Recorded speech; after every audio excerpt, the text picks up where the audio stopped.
Hello everybody, how are you all. Welcome to the colours of knowledge. और आज हम कक्षा 10वीं की गणित में चैप्टर 5 में एक्सरसाइज 5.2 से क्वेश्चन नंबर 16 करेंगे ना, प्रश्न क्रमांक 16। देखिए, वह एपी ज्ञात कीजिए जिसका तीसरा पद 16 है और सातवां जो पद है वो पाँचवें पद से 12 अधिक है। जैसा जैसा बोला गया है वैसे वैसे हम करते जाएंगे तो बड़ी आसानी से हमारा प्रश्न हल हो जाएगा। देखिए, तीसरा पद उसने बोला है कि 16 है, ठीक है, ऐसी एपी ज्ञात करना है। तो तीसरा पद मतलब A3 कितना है, ये 16 है, ठीक। तो A3 का सूत्र क्या होता है, A plus n minus one multiply d बराबर क्या हो जाएगा, 16 हो जाएगा। एन की जगह 3 रखना है तो ये आपका 3 माइनस 1 मतलब 2D हो जाएगा बराबर 16। ये क्या हो गया, समीकरण नंबर 1 हो गया। अब दूसरा जो कथन है क्या कहा है उसने कि सातवां पद पाँचवें पद से 12 अधिक है।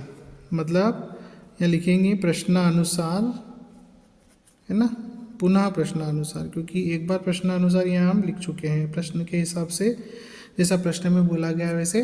तो पुनः प्रश्नानुसार आपका सातवां जो पद है वो पाँचवें पद से 12 अधिक के बराबर है। ये बोला है ना, सातवां पद पाँचवें पद से 12 अधिक है। अब देखिए, इसको हम आगे हल करेंगे तो A7 जो होता है वो क्या होता है, A प्लस 6D। A5 मतलब कि पांचवा पद जो होता है उसका सूत्र क्या होगा, A प्लस 4D और प्लस 12, ठीक है। तो A plus 6D minus A minus 4D बराबर क्या हो जाएगा, 12। ए से A आप काटेंगे तो 0 हो जाएगा। 6D में से 4D कटेंगे तो क्या आ जाएगा, 2D बराबर 12। तो D बराबर 12/2, 2 से काटेंगे इसको 6, तो D बराबर क्या हो गया, 6,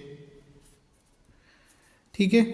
तो ये D का मान आ गया। अब D का मान हम कहाँ रखें, D का मान समीकरण 1 में रख देते हैं, ठीक है। तो ए में एक में रखेंगे आप तो क्या आएगा, ये जो समीकरण 1 है हमारी वो क्या है, समीकरण 1 है A प्लस 2D बराबर 16, ठीक है। तो A प्लस 2D बराबर 16 हमारी समीकरण नंबर 1 है।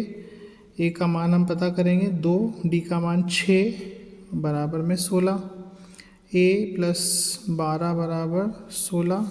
तो A जो है आपका हो गया 16 माइनस 12, तो A बराबर आ गया 4, ठीक है। तो A का मान आपको मिल गया, D का मान आपको मिल गया। अब आपको क्या करना है, केवल समांतर श्रेणी लिखना है ना, क्योंकि सवाल ये कहता है कि वह AP ज्ञात कीजिए जिसका तीसरा पद 16 है और सातवां पद पाँचवें पद से 12 अधिक है, ठीक। तो समांतर श्रेणी लिख देते हैं हम। अतः AP, देखिए पहला पद तो 4 हो गया A का मान, दूसरा पद A प्लस D होता है मतलब 4 प्लस 6, तीसरा पद 4 प्लस 2 गुणा 6, है ना, मतलब A प्लस 2D, फिर A प्लस 3D, और इसी प्रकार से आगे चलता जाएगा ये, ठीक है।